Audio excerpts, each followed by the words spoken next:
ఉన్నాం.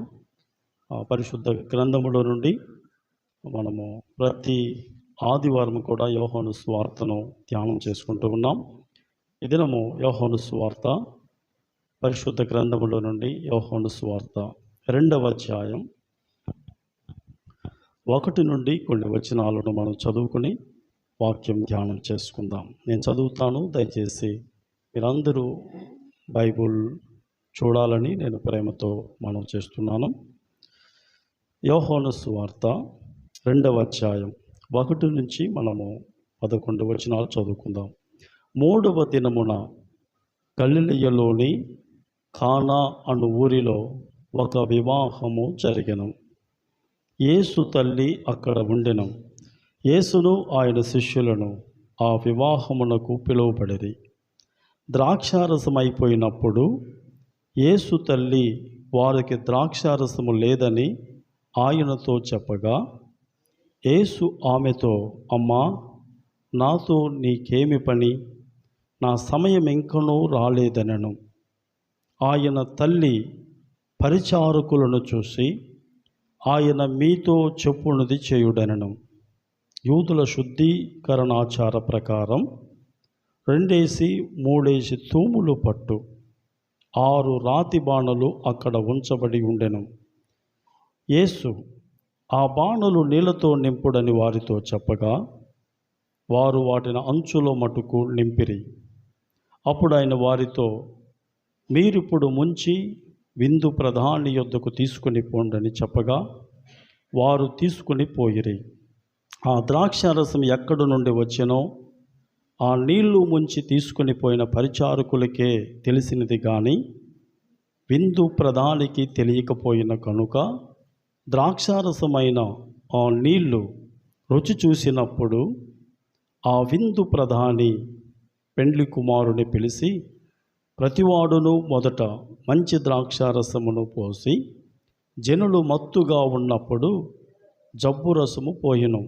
నీవైతే ఇది వరకును మంచి ద్రాక్షారసము ఉంచుకొని ఉన్నావని అతనితో చెప్పెను. గలిలయలోని కానాలో యేసు ఈ మొదటి సూచక్రియను చేసి తన మహిమను బయలుపరిచెను. అందువలన ఆయన శిష్యులు ఆయన యందు విశ్వాసముంచిరి. దేవుడి పరిశుద్ధ వాక్యమును దీవించునుగాక. చిన్న ప్రార్థన చేసుకొని మనము ఈ వాక్యమును ధ్యానం చేసుకుందాం. ప్రేమ కలిగిన తండ్రి, మహోన్నతుడు అయిన మా గొప్ప దేవ, నీ పరిశుద్ధమైన శ్రేష్టమైన ఘనమైన నామమునకు వందనాలు స్తోత్రాలు చెల్లించుకుంటున్నాను ప్రభా. మేము చదువుకున్న వాక్య భాగమును మీరు ఆశీర్వదించండి, దీవించండి ప్రభా. అల్పుడును బలహీనుడునైన నన్ను నీ సిలువ చాటున మరుగుపరచండి ప్రభా. మీరే సూటిగా స్పష్టంగా మాట్లాడండి ప్రభా. నీ వాక్యముతో మమ్మల్ని ఆశీర్వదించండి ప్రభా. నీ వాక్యాన్ని అర్థం చేసుకుంటే కృప మా అందరికీ మీరు అనుగ్రహించమని మహిమ ఘనత ప్రభావములు నీకే చెల్లించుకుంటూ యేసు ప్రభు అతి శ్రేష్టమైన శక్తి కలిగిన నామములో ప్రార్థించి స్తుతించి గణపరిచి బహు వినయముగా వేడుకుంటున్నాను తండ్రి, ఆమేన్. యోహాను సువార్త 2వ అధ్యాయం 1 నుంచి 11 వచనాలను మనం చదువుకున్నాం. యేసు ప్రభు వారు ఈ లోకములో ఉన్నప్పుడు ఆయన చాలా అద్భుతాలు చేశాడు. గుడ్డివారికి కళ్ళు ఇచ్చాడు, కుంటివారికి కాళ్ళు ఇచ్చాడు, ఆయన చనిపోయిన వారిని బ్రతికించాడు, పక్షవాయు రోగముతో ఉన్నవారికి స్వస్థతనిచ్చాడు, జ్వరముతో ఉన్నవారికి స్వస్థతనిచ్చాడు. ఈ రీతిగా ఎన్నో స్వస్థతలు, ఎన్నో అద్భుత కార్యాలు ప్రభువారు చేసినట్లుగా మనం చూడగలం. కానీ ఆయన చేసినటువంటి అద్భుతాలలో మొట్టమొదటి అద్భుతం ఆయన ఎక్కడ చేశాడంటే, మనం చదువుకున్నటువంటి వాక్య భాగములో కానా అనే ఒక ఊరిలో ఒక వివాహం జరిగింది. ఆ వివాహములో యేసు ప్రభువారు మొట్టమొదటి అద్భుత కార్యాన్ని చేసినట్లుగా మనం చూడగలం. ఆయన ఇక్కడ చేసినటువంటి అద్భుత కార్యం ఏంటంటే, యేసు ప్రభువారు ఆ వివాహానికి పిలువబడ్డారు. అయితే ఆ విందు జరుగుతూ ఉన్నప్పుడు ద్రాక్షారసం అయిపోయింది. అప్పుడు ఆయన తల్లి అయినటువంటి మరియా యేసు ప్రభు వారి దగ్గరికి వచ్చి, అయ్యా ద్రాక్షారసం అయిపోయింది అన్నప్పుడు మొదటిగా ఆయన నా సమయం ఇంకా రాలేదన్నాడు. అమ్మా నాతో నీకేమి పని, నా సమయం ఇంకా రాలేదు అన్న తర్వాత ఆయన తల్లి అడిగింది కాబట్టి ఆ వివాహంలో యేసు ప్రభు వారు నీటిని ద్రాక్షారసముగా మార్చినట్లుగా అక్కడున్నటువంటి ఆ పెద్ద సమస్యను క్షణాలలో తీర్చినట్లుగా మనం చూడగలం. యేసు ప్రభు వారు ఈ గొప్ప అద్భుత కార్యాన్ని వివాహములో చేసినట్లుగా మనము వాక్యములో చూస్తూ ఉన్నాం. మనం ఈ వాక్య భాగంలో నుంచి కొన్ని ఆత్మీయ పాఠములను మనము నేర్చుకుందాం. దేవుని వాక్యాన్ని మనము ధ్యానిస్తున్నప్పుడు, దేవుని వాక్యాన్ని మనము చదువుతున్నప్పుడు, చదివే ప్రతిసారి కూడా దేవుని వాక్యము మనకు కొత్తగా ఉంటుంది. మనము ఒక వాక్యాన్ని మనము పదే పదే చదువుతున్నప్పుడు, మనము చదివే ప్రతిసారి కూడా, ఆ వాక్యమును ధ్యానించే ప్రతిసారి కూడా ఏదో ఒక సత్యాన్ని దేవుడు బయలుపరుస్తూ ఉంటాడు. ఏదో ఒక విషయాన్ని దేవుడు మనతో మాట్లాడుతూ ఉంటాడన్నమాట. ఎందుకంటే దేవుని వాక్యములో ఉన్నటువంటి శక్తి అది. ఎందుకంటే ఈ గ్రంథము దేవుని పుస్తకమై ఉన్నది, దేవుని గ్రంథమై ఉన్నది. పరిశుద్ధాత్మ దేవుడు మరి ఈ యొక్క వాక్యాన్ని వ్రాయించినట్లుగా మనం చూడగలం. 40 మంది భక్తులు వేరు స్థలాలలో వేరు కాలాలలో రాసినా కానీ వారందరి చేత వ్రాయించింది మాత్రము పరిశుద్ధాత్మ దేవుడై ఉన్నాడు. మనము చదువుకున్నటువంటి ఈ వాక్య భాగాన్ని నాకు బాగా గుర్తుంది. 2000 సంవత్సరములో నేను చేసినటువంటి మొట్టమొదటి ప్రసంగం. ఇప్పటికి దాదాపుగా ఈ వాక్యము మీద మాట్లాడి ఒక 24 సంవత్సరాలు అయ్యి ఉంటుంది, 23 సంవత్సరాలు అయ్యి ఉంటుంది. తర్వాత నేను ఎప్పుడు కూడా కానా వివాహం గురించి బహుశా నేను 1-2 సార్లు ఎక్కడన్నా మాట్లాడానేమో కానీ, తర్వాత ఇప్పుడు ఈ వాక్యాన్ని మనము అధ్యయనం చేస్తున్నటువంటి క్రమములో ఈ వాక్యాన్ని ధ్యానం చేసి మళ్ళీ ఈ వాక్యాన్ని స్టడీ చేసి మీతో పంచుకోవడానికి దేవుడు సహాయం చేశాడు. Praise the lord. ఒక అద్భుతమైనటువంటి వాక్య భాగం ఇది, మనకు బాగా పరిచయమైనటువంటి వాక్య భాగం.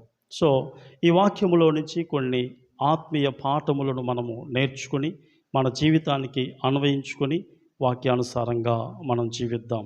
వాక్యాన్ని మనం వింటున్నప్పుడు దేవుడు మనతో మాట్లాడుతుంటాడు. దేవుడు మనతో మాట్లాడినప్పుడు మనతో దేవుడు ఏం మాట్లాడుతున్నాడో మనం అర్థం చేసుకోవాలి. దేవుని వాక్యాన్ని మనం అర్థం చేసుకొని ప్రభువు మాట్లాడే మాటలను దేవుడు నాతోనే ఇది మాట్లాడుతున్నాడు అనే ఒక స్పృహ కలిగి మనము వాక్యాన్ని రిసీవ్ చేసుకుంటే దాని ద్వారా తప్పకుండా మనము ఆశీర్వదించబడతాం. యోహాను తన పుస్తకాన్ని మరి ఈ సువార్తను రాస్తూ ఆయన యొక్క ఉద్దేశం ఏంటంటే యేసు ప్రభు వారిని దేవునిగా తెలుసుకోవాలి అనే ఒక మహోన్నతమైనటువంటి ఉద్దేశముతో యోహాను ఈ పుస్తకాన్ని రాస్తున్నాడు. ఈ పుస్తకాన్ని చదివే ప్రతి ఒక్కరూ కూడా యేసు ప్రభు వారిని దేవునిగా గుర్తించాలి, దేవుని కుమారునిగా గుర్తించాలి, ఆయన యందు విశ్వాసం ఉంచాలి. యోహాను యొక్క ప్రధానమైనటువంటి ఉద్దేశం ఏంటంటే 20వ అధ్యాయం 31 వచనములో రాస్తాడు. యోహాను సువార్త 20వ అధ్యాయం 31 వచనములో ఏమంటాడు? యేసు దేవుని కుమారుడైన క్రీస్తు అని మీరు నమ్మునట్లును, నమ్మి ఆయన నామమందు జీవము పొందినట్లును ఇవి వ్రాయబడెను. ఏంటంట? యేసు దేవుని కుమారుడైన క్రీస్తు అని మీరు నమ్మునట్లును మనం నమ్మాలి. క్రీస్తును మనం ఎలా నమ్మాలంటే, క్రీస్తును మనము అనగా యేసును మనము దేవుని కుమారునిగా చూడాలి. యేసును మనము దేవునిగా చూసి దేవునిగా అర్థం చేసుకొని ఆయన యందు మనం విశ్వాసం ఉంచాలి. కనుక యోహాను దానిని మనసులో పెట్టుకొని ఈ సువార్తను వ్రాస్తాడు. యోహాను ఈ సువార్తను రాసేటప్పుడు 1వ అధ్యాయం 1వ వచనములో ఏమున్నది? ఆదియందు వాక్యముండెను, వాక్యము దేవుని యొద్ద ఉండెను, వాక్యము దేవుడై ఉండెను అని వ్రాస్తాడు. ఇదే యోహాను ప్రకటన గ్రంథాన్ని రాస్తూ ఏమంటాడంటే, ఆయనకు వాక్యము అను నామము పెట్టబడి ఉన్నది అనే మాటను కూడా మనం చదువుతాం. యోహాను మరి ఈ మొదటి అధ్యాయాన్ని మనం చదువుతూ ఉన్నప్పుడు, లేకపోతే ఈ మొదటి అధ్యాయములో మొదటి వచనాన్ని మనం చదివినప్పుడు వెంటనే మనకు గుర్తొచ్చే వచనం ఏంటంటే, వెంటనే మనం ఎక్కడికి వెళ్ళిపోతామంటే ఆది కాండము మొదటి అధ్యాయం మొదటి వచనములోకి వెళ్ళిపోతాం. అక్కడ కూడా ఇదే విధానములో అక్కడ వ్రాయబడి ఉంటుంది. మోషే ఏమని రాస్తాడు? ఆది యందు దేవుడు భూమి ఆకాశములను సృజించెను అని రాస్తాడు. అవునా కాదా? ఆది యందు దేవుడు భూమి ఆకాశములను సృజించెను. యోహాను ఏం రాస్తున్నాడు ఇక్కడ? ఆది యందు వాక్యము ఉండెను అని రాస్తూ ఉన్నాడు. అక్కడ తండ్రి అయినటువంటి దేవుని గురించి మనం చదువుతాం. ఇక్కడ కుమారుడైనటువంటి దేవుని గురించి యోహాను మాట్లాడుతూ ఉన్నాడు, యోహాను రాస్తూ ఉన్నాడు. ఇక్కడ ఆది కాండములోకి మనం వెళ్ళి మొదటి అధ్యాయాన్ని అంతా కానీ మనం చదివితే, ఆది కాండములో మొదటి అధ్యాయమునంతా చదివితే మనకు ఒక విషయం అర్థమైంది.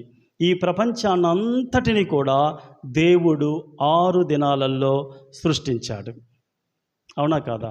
6 దినాలలో దేవుడు ఈ ప్రపంచాన్నంతటిని మన కంటికి కనపడుతున్న సమస్తమును కూడా దేవుడు ఒక మాటతో సృష్టించాడు. కలుగుగాక కలుగుగాక కలుగుగాక అని మాటతో సృష్టించినట్లుగా మనం చూడగలం. భూమిని, ఆకాశమును, వృక్షములను, పక్షులను అన్నిటినీ కూడా, ఈ విశ్వములో ఏమేమైతే మన కంటికి కనపడుతున్నాయో వీటన్నిటినీ 6 దినాలలో దేవుడు సృష్టించినట్లుగా మనము చూడగలం. 2వ అధ్యాయములోకి వచ్చేసరికి ఏం రాయబడి ఉంటుందంటే, దేవుడు 7వ దినమున విశ్రమించెను అనే మాటను చదువుతాం. దేవుడు 7వ దినమున విశ్రమించెను అనే మాటను మనం చదువుతాం. మీరు అది మనసులో పెట్టుకునండి.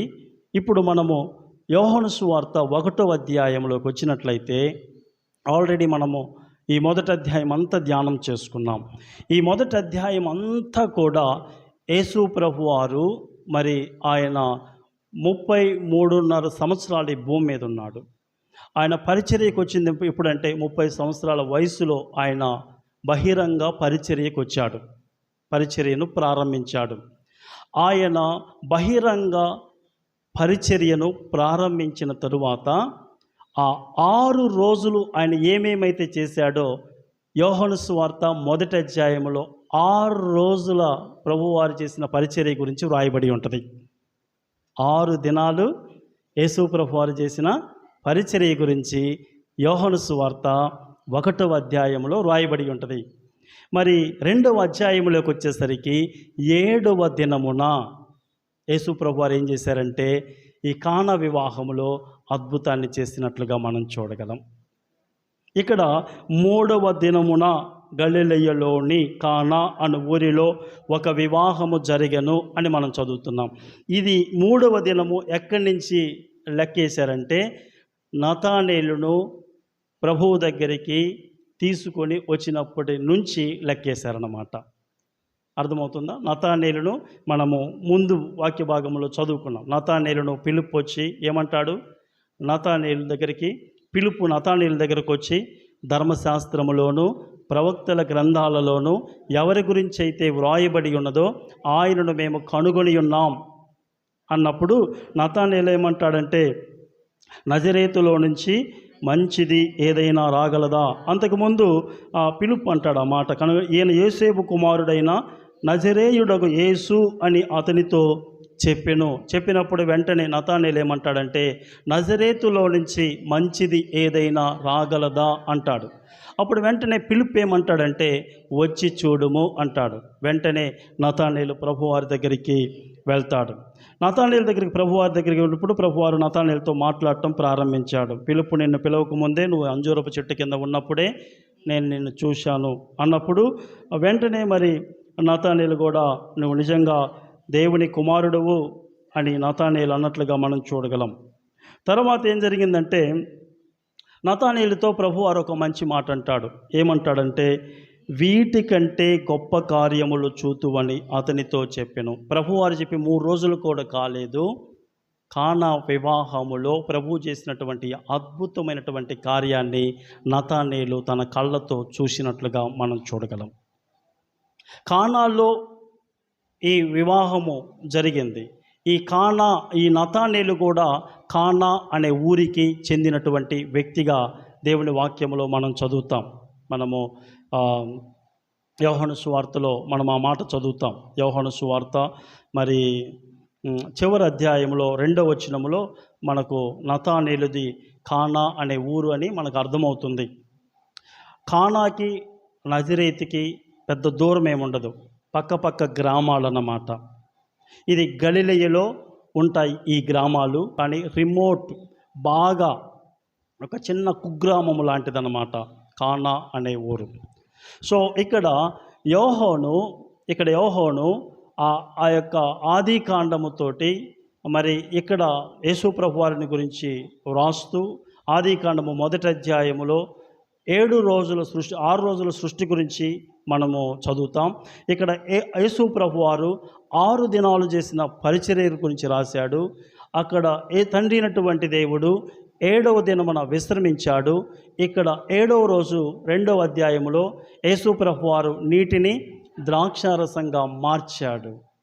యోహాను ఇలా రాయటములో యోహాను ఉద్దేశం ఏంటంటే యేసు ప్రభు వారిని ఆయన సృష్టికర్తగా చూపిస్తున్నాడు. యేసు ప్రభు వారు దేవుడై ఉన్నాడు. ఆయన ఏదో ప్రజలు అనుకున్నట్లుగా ఆయన ఏలియా కాదు, బాప్తీసం ఇచ్చి యోహాను కాదు, ఆయన ప్రవక్త కాదు, ఆయన మెస్సియా. ధర్మశాస్త్రములోను ప్రవక్తల గ్రంథాలలో ఎవరి గురించి అయితే రాయబడి ఉన్నదో ఆయన మెస్సియా. ఆయన సృష్టికర్త అయి ఉన్నాడు, ఆయన దేవుడై ఉన్నాడు. తండ్రి, కుమార, పరిశుద్ధాత్మ దేవుడు విషయాన్ని సృష్టించినట్లుగా మనం చూడగలం. అందుకని కొలసీలకు రాసిన పత్రికలో యేసు ప్రభువారిని గురించి ఏముంటుంది? 1వ అధ్యాయం 16వ వచనాన్ని మనం చదివినట్లయితే, ఆయన లేకుండా ఈ ప్రపంచములో ఏదీ కలగలేదు, ఆయనను బట్టి ఆయన కొరకు ఇవన్నీ కూడా సృష్టించబడినట్లుగా అపోస్తలుడైనటువంటి పౌలు కొలసీ సంఘానికి రాస్తూ అంటాడు. ఏలయనగా ఆకాశమందున్నవియు భూమి యందున్నవియు దృశ్యమైనవి కానీ అదృశ్యమైనవి కానీ, అవి సింహాసనములైనను ప్రభుత్వములైనను ప్రధానులైనను అధికారములైనను సర్వమును ఆయన యందు సృజింపబడెను. సర్వమును ఆయన ద్వారాను ఆయనను బట్టియు సృజింపబడెను. హల్లెలూయా. 17వ వచనములో కూడా ఆయన అన్నిటికంటే ముందుగా ఉన్నవాడు, ఆయనే సమస్తమునకు ఆధారభూతుడు. ఆయన అన్నిటికంటే ముందున్నటువంటి దేవుడు, ఆయన సృష్టికర్త అయి ఉన్నాడు. ఆయన లేకుండా ఏది కూడా కలగలేదు, సమస్తమును ఆయన మూలముగా కలిగిన. ఒక్కసారి ఆలోచించండి. దేవునికి ఈ సృష్టి అంతటిని కూడా మాటతో కలుగు చేసినటువంటి దేవునికి ఇంకేదైనా అసాధ్యం ఉంటుందా? ఆయనకి సమస్తమును సాధ్యమే. ఆయన ఏమైనా చేయగలడు. మన విశ్వాసముతో ప్రార్థన చేస్తే చాలు. కానా వివాహములో మనం అదే చూస్తున్నాం. నీటిని ద్రాక్షారసంగా మార్చాడు. ఇది ఒక అద్భుతమైనటువంటి విషయం. అదే కాదు, ఆయనకి ఏదైనా కానీ ఆయన చేయగలడు. ఎందుకు అంటే ఆయన దేవుడై ఉన్నాడు. ఇక్కడ మనము చూసినట్లయితే ఈ కానాలో జరిగినటువంటి ఈ వివాహమును గురించి మనము ఆలోచన చేసినట్లయితే కొంచెము యూదులు వివాహాలను ఎలా చేసుకుంటారో మనము క్లుప్తముగా 2 మాటలలో మనము జ్ఞాపకం చేసుకుందాం. ఇక్కడ మనము చూసినట్లయితే యూదుల యొక్క వివాహ పద్ధతి చాలా అద్భుతంగా ఉంటుంది.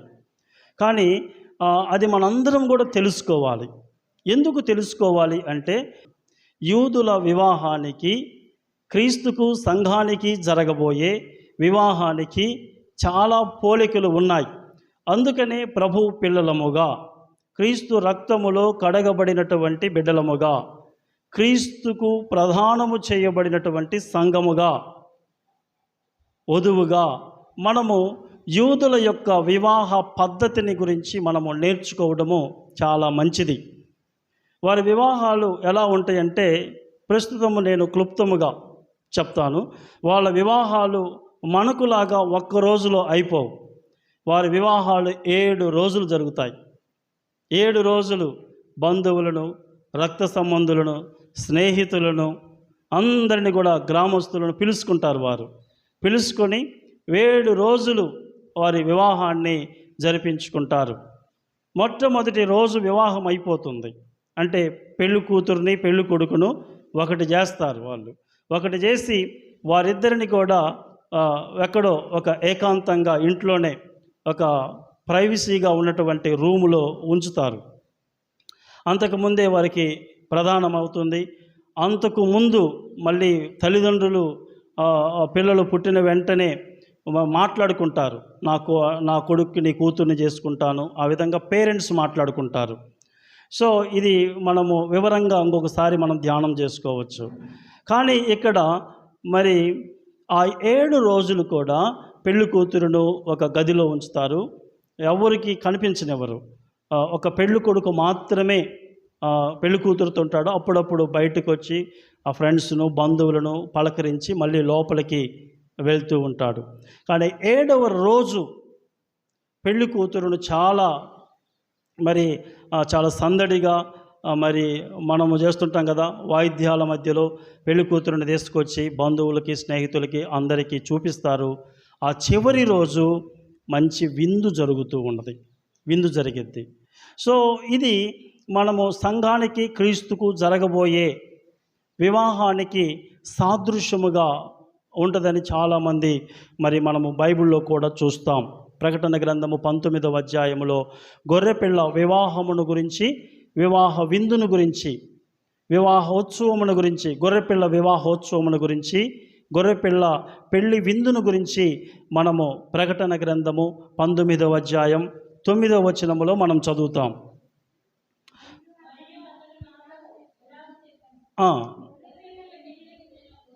గొర్రెపిల్ల పెళ్లి విందునకు పిలువబడిన వారు ధన్యులు అని వ్రాయము. గొర్రెపిల్ల పెళ్లి విందుకు పిలువబడిన వారు ధన్యులు అని వ్రాయము అని మనం చూస్తున్నాం. ఇక్కడ గొర్రెపిల్ల విందుకు పిలువబడిన వారు ఎవరు అంటే, పెళ్లి కూతురు పిలువబడదు కదా.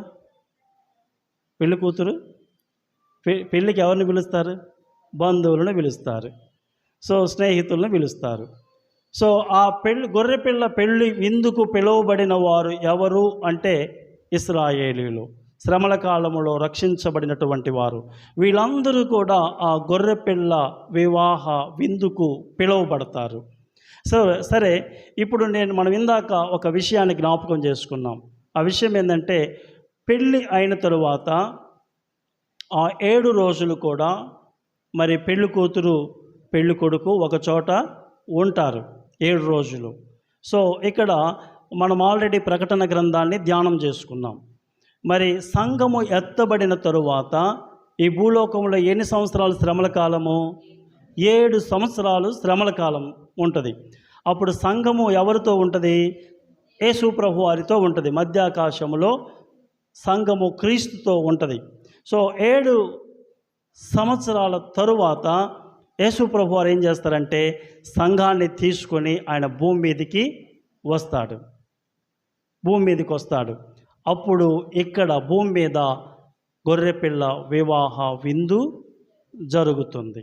సో అందుకనే ఇది ఎంత ప్రాముఖ్యమంటే, యూదుల యొక్క వివాహ పద్ధతిని కానీ మనము క్షుణ్ణంగా చదివినట్లయితే, క్షుణ్ణంగా అధ్యయనం చేసినట్లయితే, ఆ వివాహానికి, క్రీస్తు సంఘానికి జరగబోయే వివాహానికి దగ్గర సంబంధం ఉంటుంది. Praise the lord. ఎందుకంటే ఇది మనకు సంబంధించినటువంటి విషయం.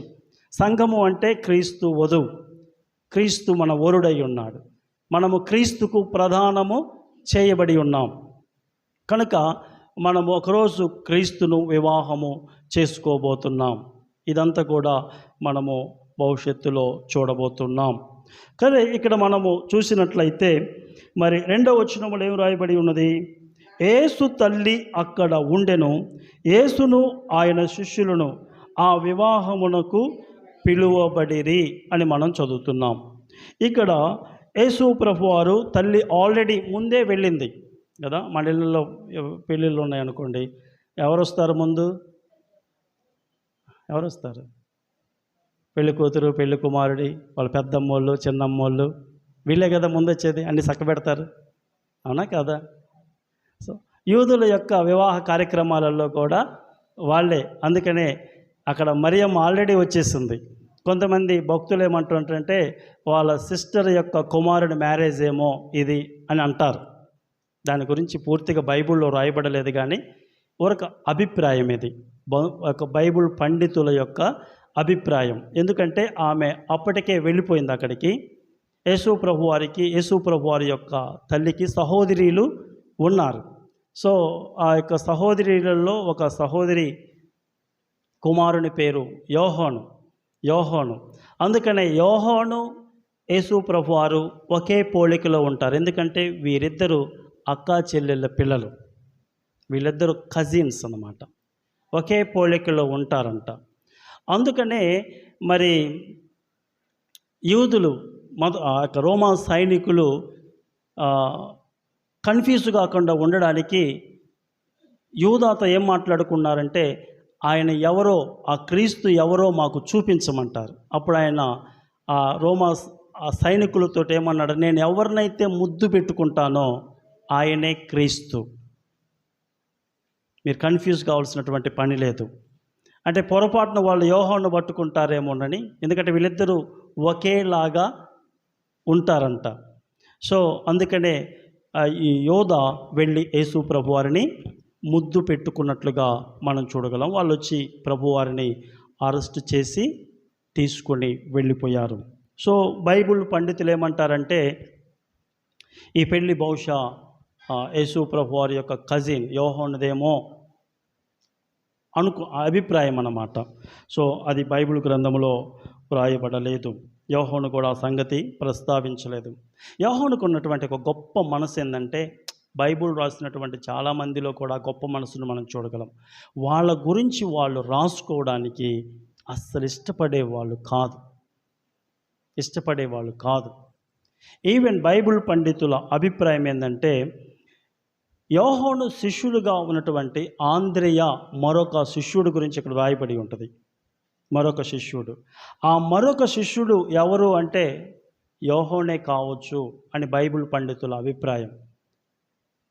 యోహానే కావచ్చు అని బైబిల్ పండితుల అభిప్రాయం. ఎందుకంటే యోహాను తన గురించి తాను ఎక్కడ వ్రాసుకోవడానికి ఇష్టపడేవాడు కాదు. ఒకవేళ ఆ శిష్యునితో ఇంకొక శిష్యుడు గారు అంటే వాళ్ళిద్దరు పేర్లు రాసేవాడు. కనుక ఇక్కడ మనము చూసినట్లయితే యేసు తల్లి అక్కడ ఉండెను అని మనం చూస్తున్నాం. తర్వాత యేసు ప్రభువారును ఆయన శిష్యులను ఆ వివాహమునకు పిలువబడిరి. అప్పటికి ఎంతమంది శిష్యులు ఉన్నారు యేసు ప్రభువారికి? అప్పుడే 12 మంది అయిపోయారా? 6 రోజులలో ఎంతమంది శిష్యులు అయ్యారు ఆయనకి? ఈ పెళ్ళికి 12 మంది శిష్యులు వచ్చారా? 5 శిష్యులు వచ్చారు. అప్పటికి 5 యేసు ప్రభువారికి శిష్యులు ఉన్నారు. ఎవరెవరు? ఫస్ట్ శిష్యులు ఎవరు? ఆంద్రేయ, తర్వాత మరొక శిష్యుడు. తర్వాత ఆంద్రేయ వెళ్ళి పేతురుని తీసుకొచ్చాడు. తర్వాత పిలుపును ప్రభువే పిలిచాడు. పిలుపు వెళ్ళి నతానేలుని పిలిచాడు. ఇప్పుడు ఎంతమంది అయిపోయారు? 6 రోజుల పరిచర్యలో 5 శిష్యులు అయిపోయారు యేసు ప్రభువారికి. 7వ రోజు ఆయన పెళ్ళికి హాజరయ్యాడు. ఎవరెవరు ఇప్పుడు చెప్పండి? ఆంద్రేయ, మరొక శిష్యుడు, పేతురు, పిలుపు, నతానేలు. ఆయన బహుశా యోహాను మరొక శిష్యుడు అంటే యోహాను అనుకుందాం. ఎందుకంటే బైబుల్ సైలెంట్గా ఉన్నప్పుడు మనం దాన్ని ఖచ్చితంగా ఏనా అని చెప్పకూడదు కదా. అందుకని బైబుల్ ఏ విషయంలోనైనా మౌనము వహిస్తే మనం కూడా మౌనముగా ఉండటమే మంచిది. ఆయన అని డిసైడ్ చేయటం కంటే. కాకపోతే భక్తులు ఇలా అభిప్రాయపడుతున్నారు, అది మీకు తెలియజేయటానికి నేను మీకు చెప్తున్నాను అన్నమాట. సో కనుక ఇక్కడ 5 శిష్యులు, వీళ్ళందరూ కూడా యేసు ప్రభు ఆ యొక్క కానా వివాహమునకు హాజరైనట్లుగా మనం చూస్తూ ఉన్నాం. అయితే ఇక్కడ మనము చూసినట్లయితే యేసు ప్రభువారు ఆ వివాహమునకు హాజరయ్యాడు. యేసు ప్రభువారిని ఆ వివాహ కార్యక్రమానికి పిలిచినట్లుగా మనం చూస్తూ ఉన్నాం. ఆయన మన కార్యక్రమాలు ఉంటే మనకు ఎంత ఆశీర్వాదమో కదా. పెళ్ళైన తర్వాత వాళ్ళు ఎంత ఆనందించుంటారో. యేసు ప్రభువారిని పిలవబట్టి సరిపోయింది, ఆయన రాబట్టి సరిపోయింది, మనకు పరువు దక్కింది. లేకపోతే ఎంత అవమాన పాలయ్యే వాళ్ళమో. అబ్బా, ఎంత మంచి పని అయిపోయింది, ఆయన సన్నిధి మన మధ్యలో ఉండటం ఎంత మంచిదైపోయింది, ఆయన రావటము నిజంగా మనం ధనిలం. అవును, మన కార్యక్రమాలలో యేసు ప్రభువారు ఉంటే చాలా ఆశీర్వాదం. అది ఆ కార్యక్రమాన్ని దేవుడు బ్లెస్ చేస్తాడు కదా. ఆ కుటుంబాన్ని దేవుడు బ్లెస్ చేస్తాడు.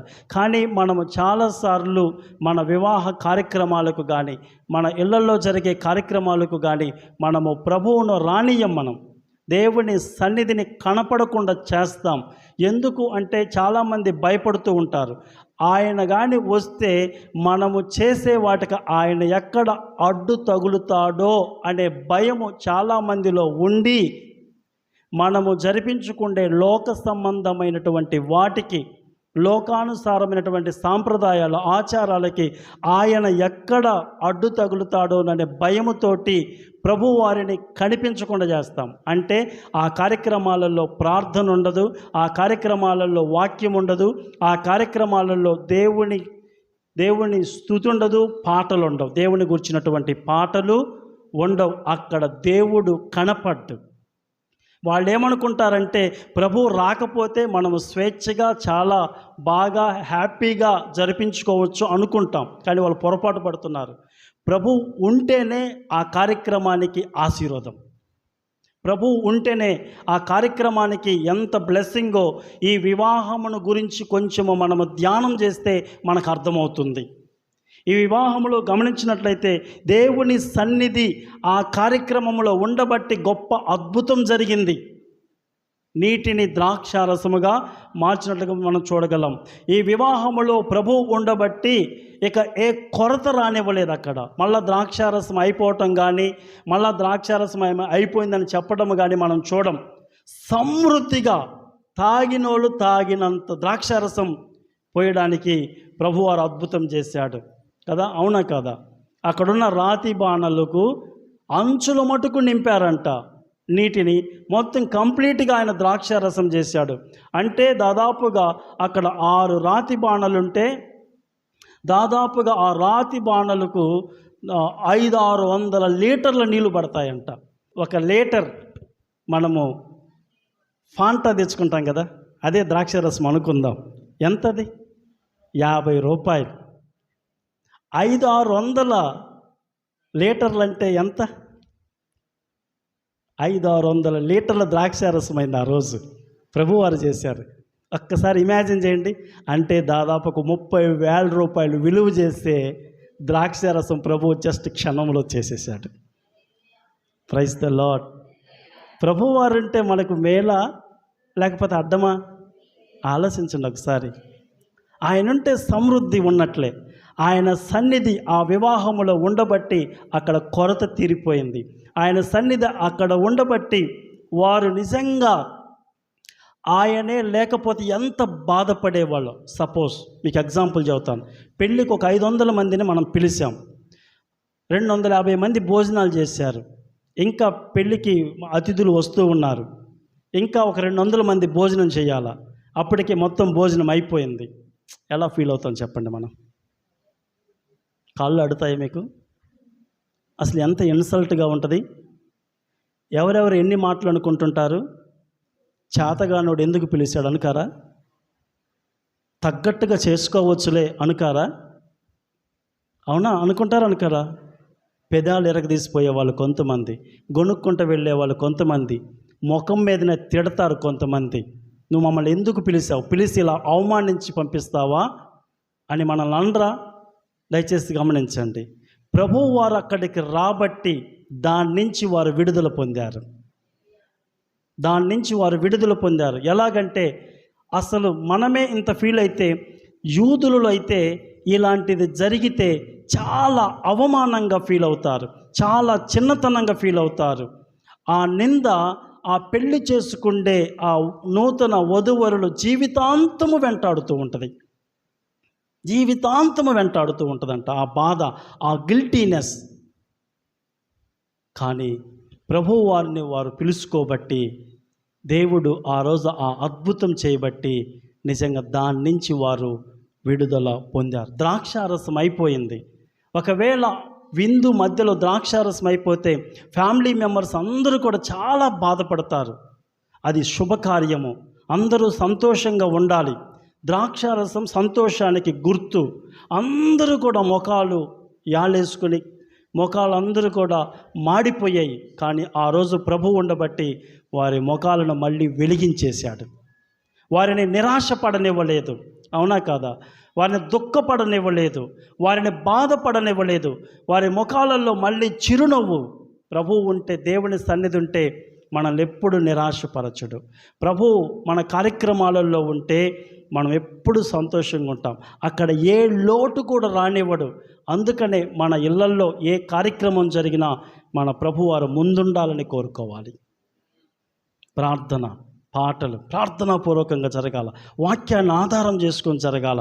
అలా ఎప్పుడైతే జరిగిద్దో ఆ కార్యక్రమాన్ని దేవుడు ఆశీర్వదిస్తాడు.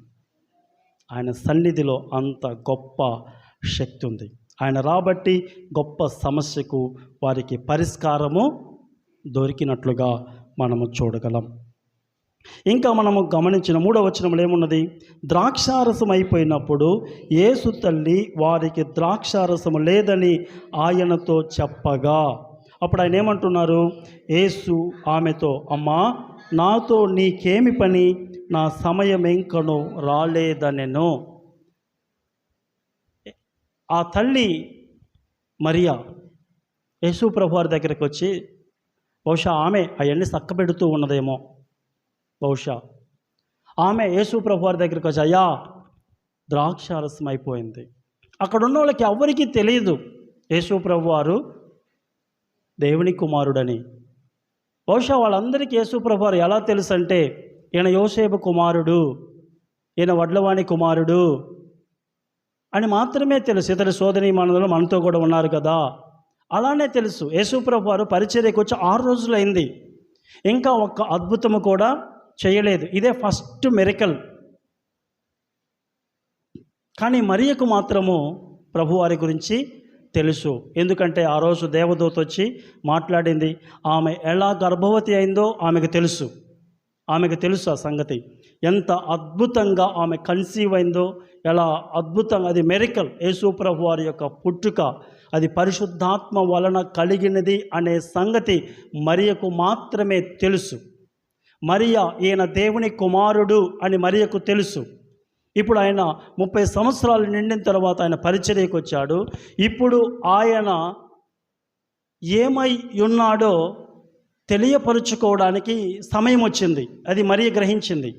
మరి ఇంకొక విషయం ఏంటంటే, సమాజం అంతా కూడా మరియను ఏమనుకుంటున్నారు? మరియ గురించి రకరకాలుగా మాట్లాడుకుంటూ ఉన్నారు. ఆ సంగతి బైబిల్ గ్రంథంలో మనం చదువుతాం. లోకం, ఈ శాస్త్రులు, పరిసయ్యులు, ఆనాటి మత పెద్దలు, వీరందరూ కూడా మరియను ఒక వ్యభిచారిలాగా చిత్రీకరిస్తూ ఉన్నారు. ఇంకా యేసు ప్రభు వారు మరియ అక్రమ సంబంధము పెట్టుకోవటము వలన పుట్టాడు అని వీరు నిందలు వేస్తూ ఉన్నారు. ఆ మాటలు ఆమె వినినప్పుడల్లా ఆమె హృదయము ఎంత బద్దలైపోద్దో ఆలోచించండి. ఆమె హృదయము ఎంత భారమైపోద్దో ఆలోచించండి. ఆమె మనసు ఎంత బాధపడిద్దో ఒకసారి ఆలోచించండి. ఈ విధమైనటువంటి మాటలు, ఈ విధమైనటువంటి నిందలు ఆమె ఎప్పుడు నుంచి మోస్తూ ఉన్నదంటే 30 సంవత్సరాల నుంచి మోస్తూ ఉన్నది. 30 సంవత్సరాల నుంచి వింటూ ఉన్నది ఆమె ఓపిక పట్టింది, వెయిట్ చేస్తూ ఉన్నది. ఏదో ఒక రోజు దీనికి పరిష్కారం ఉన్నది, ఏదో ఒక రోజు దీనికి దేవుడు పరిష్కారం చూపిస్తాడు. బహుశా అందుకే ఇప్పుడు అందరూ వివాహానికి వచ్చి ఉన్నారు. అయ్యా, నువ్వు ఒక్క అద్భుతం చేయి, నువ్వెవరివో వీళ్ళందరూ తెలుసుకుంటారు. వీళ్ళందరూ రకరకాలుగా మాట్లాడుకుంటున్నారు కదా. నువ్వు ఒక్కసారి ఇక్కడ ఏదైనా ఒక అద్భుతం చేస్తే అసలు నువ్వు దేవుని కుమారుడు అని, నిజంగా నేను పరిశుద్ధాత్మ వలన గర్భవతినైనానని వీళ్ళందరూ తెలుసుకుంటారనే బహుశా ఆ ఉద్దేశంతోటేమో మరియ యేసు ప్రభు వారి దగ్గరికి గబగబా వచ్చి ఏమంటున్నదంటే, అయ్యా ద్రాక్షారసం అయిపోయింది. ఎందుకంటే మరియకు తెలుసు ఆయన దేవుని కుమారుడని, మరియకు తెలుసు. ప్రజలందరూ ఏమనుకుంటున్నారంటే, యేసు ప్రభు వారు ఒకసారి శిష్యులను అడుగుతారు, నా గురించి ఏమనుకుంటున్నారు ప్రజలంటే, వాళ్ళు అన్నారు, అయ్యా నేను ఏలియా అనుకుంటున్నారు, ప్రవక్త అనుకుంటున్నారు, నువ్వు మంచి బోధకుడు అనుకుంటున్నారు అన్నప్పుడు, మరి నువ్వేమనుకుంటున్నావు పేతురు అంటే, నువ్వు సజీవుడు అయిన దేవుని కుమారుడు అన్నప్పుడు ప్రభువారు ఏమన్నారంటే, ఇది నా పరలోకమందున నా తండ్రి నీకు బయలుపరిచి ఉన్నాడని యేసు ప్రభువారు అంటారు. అయితే మరియ వచ్చి అడగంగానే ప్రభువారు ఏమన్నారంటే, అమ్మా నా సమయము ఇంకా రాలేదు అన్నాడు. ప్రభువారు ఏ సమయం గురించి మాట్లాడుతున్నాడు? సరే, దీన్ని ఆత్మీయంగా మనం ఆలోచించినట్లయితే మరియలో ఉన్నటువంటి హృదయ భారానికి, మరియలో ఉన్నటువంటి ఆమె వెళ్తున్నటువంటి ఆ స్ట్రగుల్స్కి పరిష్కారం ఉన్నది. దానికి కూడా ఒక సమయం ఉన్నది, దానికి సమయం ఉన్నది. కానీ ఇప్పుడు సమయం కాదు. ఏం సమయం కాదు? ఆయన మెషియాగా, దేవుని కుమారుడిగా తనను తాను కనుపరుచుకోవడానికి ఇది సమయం కాదు. అంటే ఈ మెరికల్ ద్వారా ఒకవేళ ఇది ఒక అద్భుతం చేసినా కానీ ప్రజలు ఆయనను మెషియాగా చూడరు, వారు ఒప్పుకోరు. కనుక ఆయనకు ఒక సమయం ఉంది. ఆ సమయం ఏంటంటే, ఈ సమయం దేని గురించి ప్రభువారు మాట్లాడుతున్నారంటే, ఆయన మరణ పునరుద్ధానముల గురించి మాట్లాడుతున్నాడు. ఒకరోజు రాబోతున్నది, ఒక సమయము రాబోతూ ఉన్నది. నేను ఈ లోకానికి ఎందుకు వచ్చానో వీళ్ళందరికీ తెలిసిద్ది కదా. మొన్న పస్కా పండుగప్పుడు యేసు ప్రభువారు గాడిద మీద యెరూషలేములో ప్రవేశించినట్లుగా మనం చూడగలం. ఆ సమయం గురించి ప్రభువు మాట్లాడుతున్నాడు. ఆడ గాడిద మీద ఆయన యెరూషలేములోనికి ప్రవేశించి ఆయన ఏం చెప్పాడంటే, నేను ఈ లోకానికి ఎందుకు వచ్చానంటే సమాధానమును ఇవ్వడానికి వచ్చాను. గాడిద సమాధానమునకు గుర్తు అయి ఉన్నది. ఆ రోజులలో ఎవరైనా గుర్రం మీద కానీ వస్తే రాజులు వాళ్ళు యుద్ధానికి వస్తున్నట్లు, గాడిద మీద వస్తే వాళ్ళు సమాధానం ఇవ్వడానికి వచ్చినట్లు అన్నమాట. యేసు ప్రభువు ఈ లోకానికి ఎందుకు వచ్చాడు? మానవుడిని దేవునితో సమాధానపరచడానికి ఆయన ఈ లోకానికి వచ్చాడు. అందుకనే లోకా సువార్త 19వ అధ్యాయం 10వ వచనంలో ఏముంటుంది? నశించిన దానిని వెదకి రక్షించడానికి మనుష్య కుమారుడు వచ్చెను. యేసు ప్రభువు వారి ఉద్దేశం, యేసు ప్రభువు వారి లక్ష్యం ఏంటంటే ఒక పాపిని రక్షించాలా. పాపిని రక్షించడానికి ఆయన వెల చెల్లించాలి. ఆ వెల ఎక్కడ? కలువరిలో ప్రభువు నియమించినటువంటి ఒక సమయం ఉన్నది. యెరూషలేములో ప్రవేశించడానికి దేవుడు ఒక డేట్ నిర్ణయించాడు. దానియేలు ద్వారా ఆ మాట పలికాడు దేవుడు. దానియేలు ద్వారా ఆ ప్రవచనం చెప్పాడు. అక్కడి నుంచి అది జరిగిపోయిన తర్వాత వెంటనే శుక్రవారం, ఆ మట్టల ఆదివారం తర్వాత శుక్రవారం యేసు ప్రభువారు సిలువ వేయబడ్డాడు. తర్వాత ఆదివారం తిరిగి లేచాడు. 40 దినాలు అనేకులకు ఆయన ప్రత్యక్షమయ్యాడు. తర్వాత శిష్యులు చూస్తుండగానే ఆయన ఆరోహణమైపోయినట్లుగా మనం చూస్తూ ఉన్నాం. అంటే ఆ సమయముల గురించి ప్రభువారు మాట్లాడుతున్నాడు. ఆ సమయం వస్తే నేను ఎవరో ఈ లోకము తెలుసుకుంటుంది. అప్పుడు నేను బయలుపరుచుకుంటాను.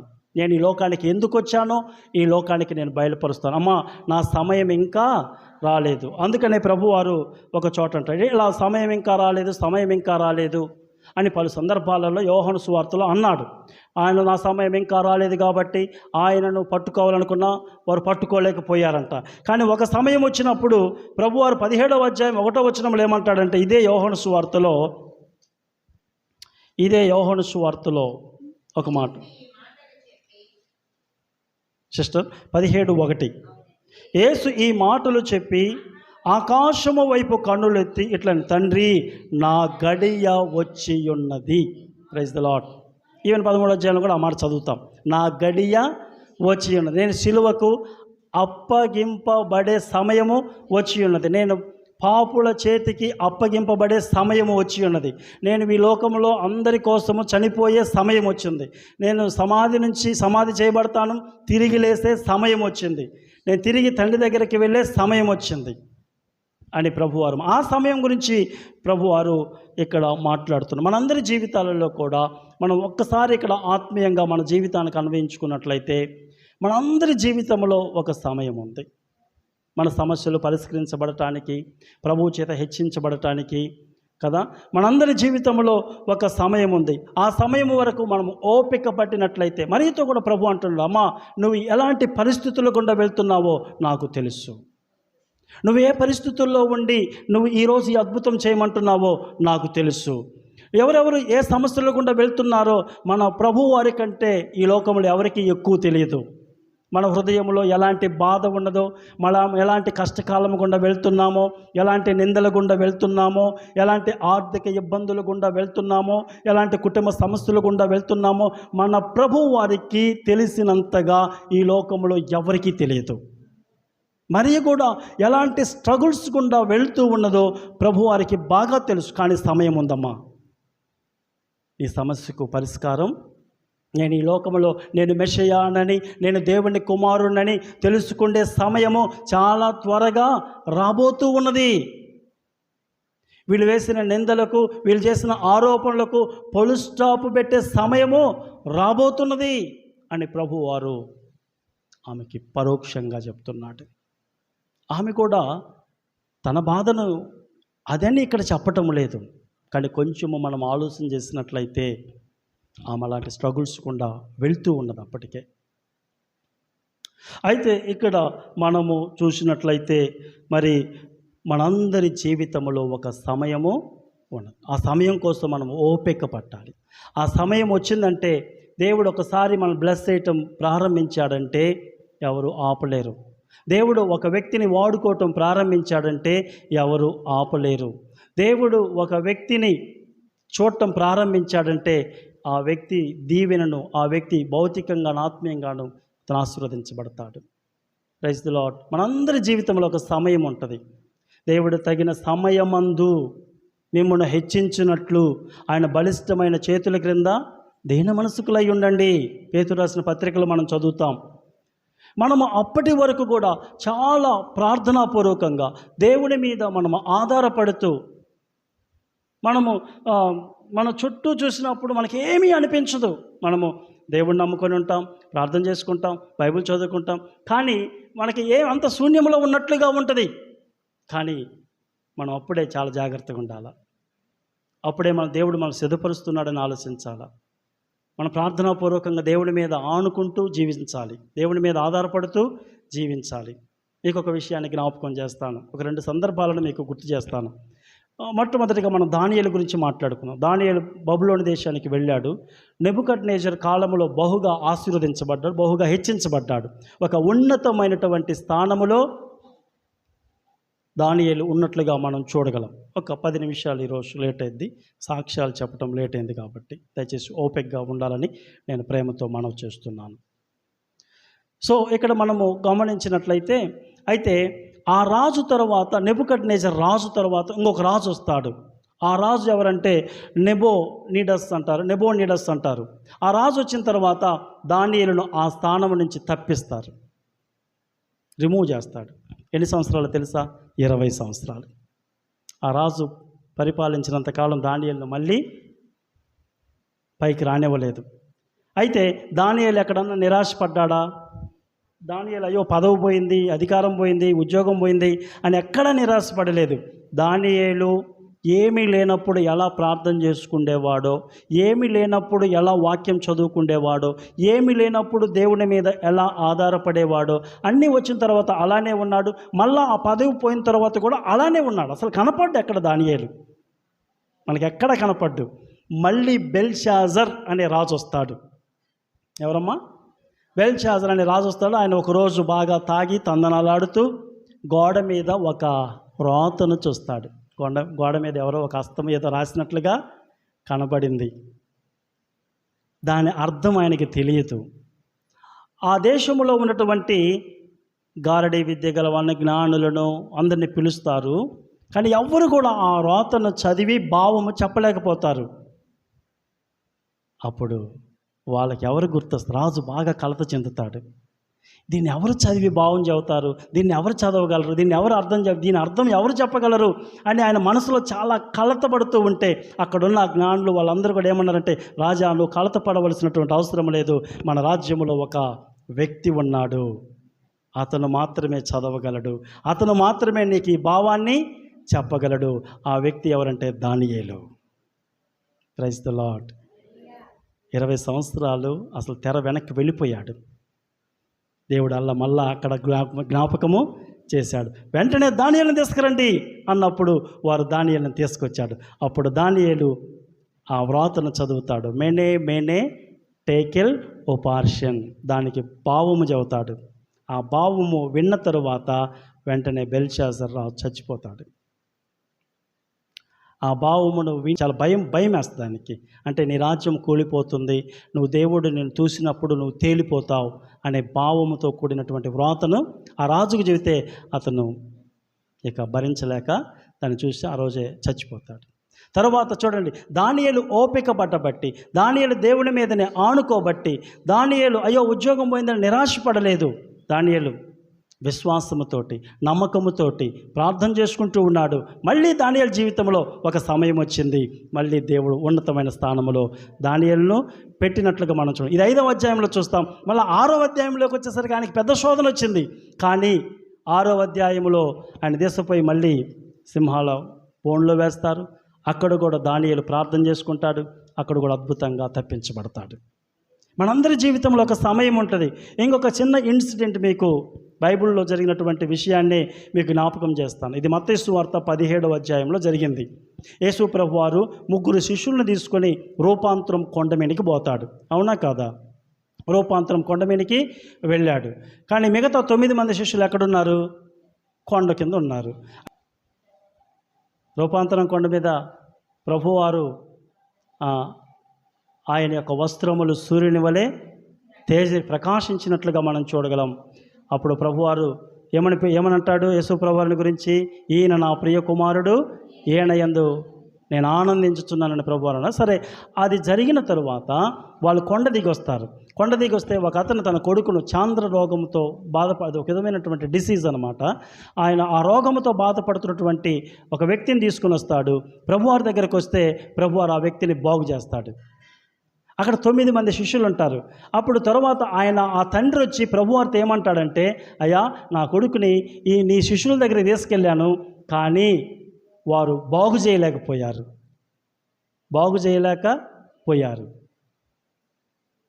వాళ్ళు ఎందుకు బాగు చేయలేకపోయారు? అప్పుడు ప్రభువారు బాగు చేస్తాడు. తర్వాత ప్రభువారుని అడుగుతారు శిష్యులు, మేము ఎందుకు ఆ వ్యక్తిని బాగు చేయలేకపోయాం, మేమెందుకు స్వస్థపరచలేకపోయామంటే ప్రభువారు అంటారు, మీకు విశ్వాసం లేదు, అల్ప విశ్వాసులారా, మీకు విశ్వాసం లేదు. ఇలాంటివి జరగాలంటే ప్రార్థన ఉండాలి, ఇలాంటివి జరగాలంటే విశ్వాసం ఉండాలా. అంటే వీళ్ళ ఉద్దేశం ఏంటి? ప్రభువారు ఎప్పుడు అలా 3 వెంట పెట్టుకొని పోతున్నాడు. ఇంకా మన 9 మందికి పెద్దగా ఏముందిలే పరిచర్య, మనం ప్రార్థన చేసుకోవాల్సిన అవసరం ఏముంది, లేకపోతే మనకు విశ్వాసం అవసరం ఏముంది, మనకు అలాంటిది ఏం లేదు కదా. ఆ 3 యేసు ప్రభువారితో ఉన్నారు, వారిని వాడుకుంటున్నారు, ఇక మనతో పని లేదు కదా అన్నట్లుగా వీళ్ళు ఉన్నారు. కానీ దేవుని వాక్యం ఏమని సెలవిస్తుందంటే, మనం ఎప్పుడు సిద్ధపాటు కలిగి ఉండాలి, ఎప్పుడు ప్రార్థనా జీవితాన్ని కలిగి ఉండాలి, ఎప్పుడు ప్రభువు నమ్ముతూ ఉండాలి. ఎప్పుడు ఏ అవకాశము మన జీవితంలోకి వస్తుందో మనకు తెలియదు. ఏదో ఒకరోజు మనందరి జీవితంలోకి ఎక్కడో ఒక చోట దేవుడు ఒక అవకాశాన్ని తీసుకొస్తాడు. ఆ అవకాశం వచ్చినప్పుడు మనము నిస్సహాయ స్థితిలోకి వెళ్ళిపోతాం. ఎందుకని? మనం సిద్ధపడి లేము కాబట్టి. మనం సిద్ధపడి ఉంటే, వాళ్ళు కానీ సిద్ధపడి ఉంటే ఆ రోజు ఆ అవకాశాన్ని వారు ఉపయోగించుకుంటే వాళ్ళు. అందుకనే దేవుడు ఈరోజు మనతో ఏం మాట్లాడుతున్నాడంటే, మన అందరి జీవితంలోకి ఏదో ఒక సమయం వస్తుంది, ఒకరోజు అందరి జీవితంలోకి వస్తుంది. మన చుట్టూ ఏమీ జరగటం లేదు, ఏమీ కనపడటం లేదని ప్రభువుకు దూరంగా జీవించకూడదు. మనం ఎప్పుడూ ప్రార్థన, విశ్వాసం, దేవుని మీద నమ్మకం, దేవుని మీద ఆధారపడటం ఎప్పుడు మనం సిద్ధపడుతూ ఉండాలి. హల్లెలూయా. ఎప్పుడు ప్రభు వారి అవకాశం ఇచ్చినా దాన్ని మనము సద్వినియోగం చేసుకునే వారముగా ఉండాలి. ఇక్కడ వారి వెంటనే ఇక్కడ మనం గమనించినట్లయితే వెంటనే ఏమన్నారు? యేసు ఆ బాణలను నీళ్ళతో నింపుడని చెప్పగా వెంటనే వారు వాటిని అంచుల మటుకు నింపిరి అని మనం చదువుతున్నాం. ఆయన ఏం చెప్పాడో శిష్యులు అక్కడ ఉన్నటువంటి పనివారు అది చేసినట్లుగా మనం చూస్తున్నాం. అప్పుడు ఆయన వారితో, మీరిప్పుడు ముంచి విందు ప్రధాని యొద్దకు తీసుకొని పోండని చెప్పగా వారు తీసుకొని పోయిరి. ఆ ద్రాక్షారసం ఎక్కడి నుండి వచ్చినో ఆ నీళ్లు ముంచి తీసుకొని పోయిన పరిచారకులకే తెలిసినది కానీ విందు ప్రధానికి తెలియకపోయెను. కనుక ద్రాక్షారసం మైన ఆ నీళ్లు రుచి చూసినప్పుడు ఆ విందు ప్రధాని పెండ్లి కుమారుని పిలిచి, ప్రతివాడును మొదట మంచి ద్రాక్షారసమును పోసి జనులు మంతుగా ఉన్నప్పుడు జబ్బు రసము పోయెను. నీవైతే ఇది వరకును మంచి ద్రాక్షారసమును ఉంచుకుని ఉన్నావని అతనితో చెప్పాను. అక్కడ పనివాళ్ళతో అక్కడకున్న దాసులతోటి ప్రభువారు ఏమంటారు, ఆ బాణలు నీళ్లతో నింపుడని వారితో చెప్పగా వాళ్ళు ఏమన్నా ఆర్గ్యూ చేశారా? అయ్యా మనకు కావాల్సింది ద్రాక్షారసం అయ్యా, నీళ్లతోటి ఏమైనా అన్నారా? లేదు. వారు వెంటనే ఏం చేశారంటే ప్రభు వారికి విధేయత చూపించారు.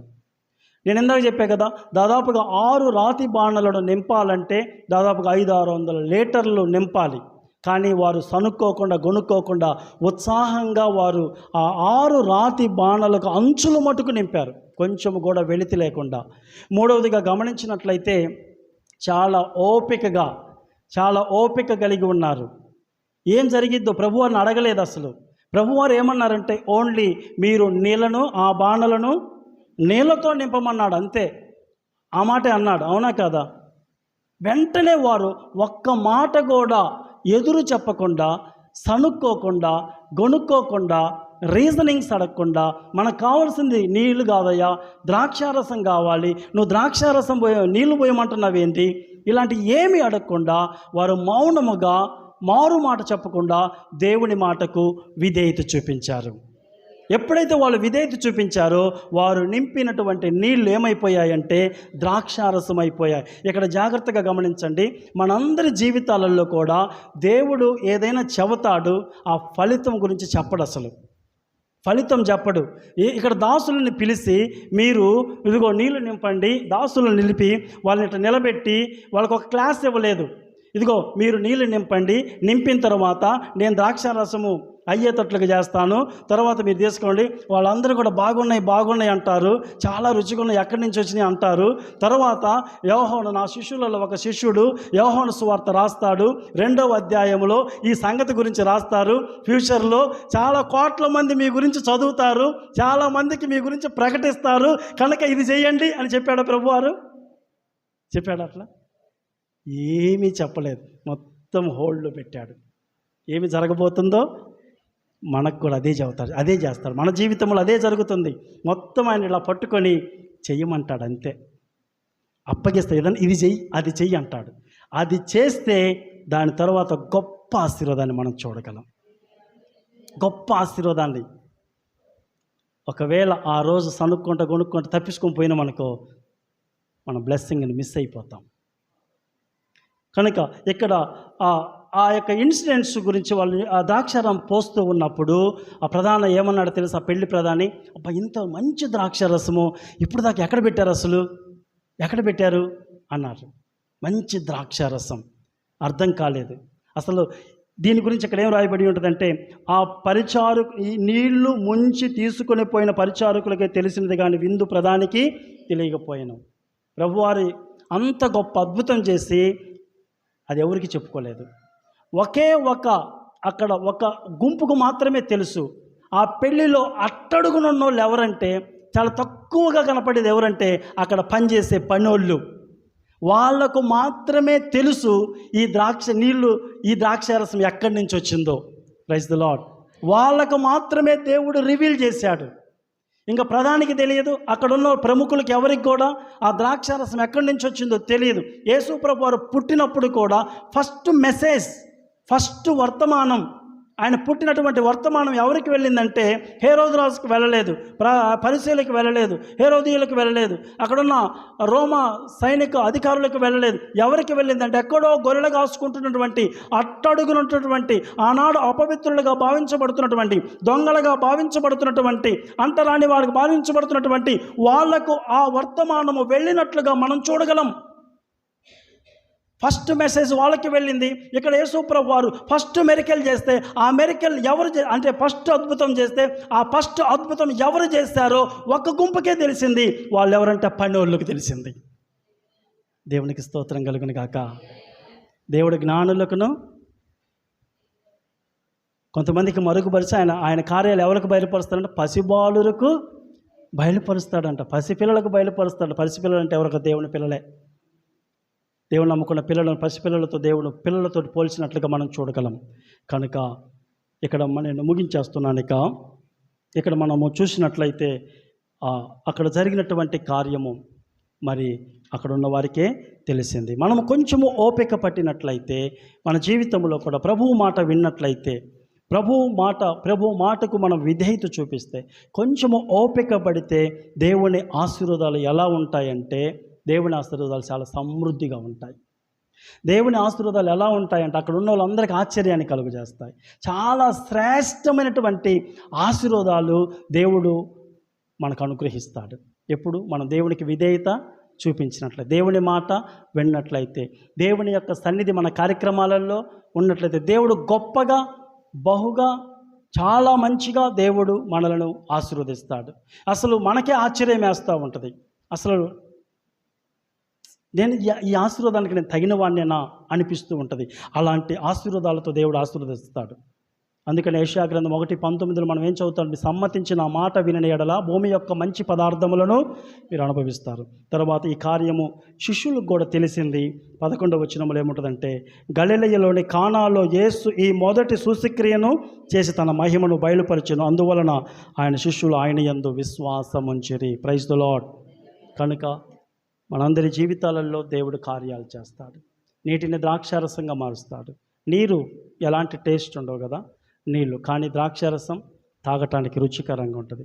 ఎప్పుడైతే మనము ప్రభువుకు విధేయత చూపిస్తామో, ఎప్పుడైతే మనము ఓపిక పడతామో, ప్రభువు మీద ఆనుకుని జీవిస్తామో, మన కార్యక్రమాలకు మన ప్రభు వారిని మనం ఆహ్వానిస్తామో, ఆయన సన్నిధిని మన కార్యక్రమాలలో ఉండడానికి మనం ఇష్టపడతామో, ఆనాడు కానా వివాహములో ఎలాంటి అద్భుతం జరిగిందో మన కుటుంబాలలో, మన వ్యక్తిగత జీవితాలలో కూడా, మన పిల్లల జీవితాలలో కూడా ఇలాంటి అద్భుతాలను ప్రభు చేస్తాడు.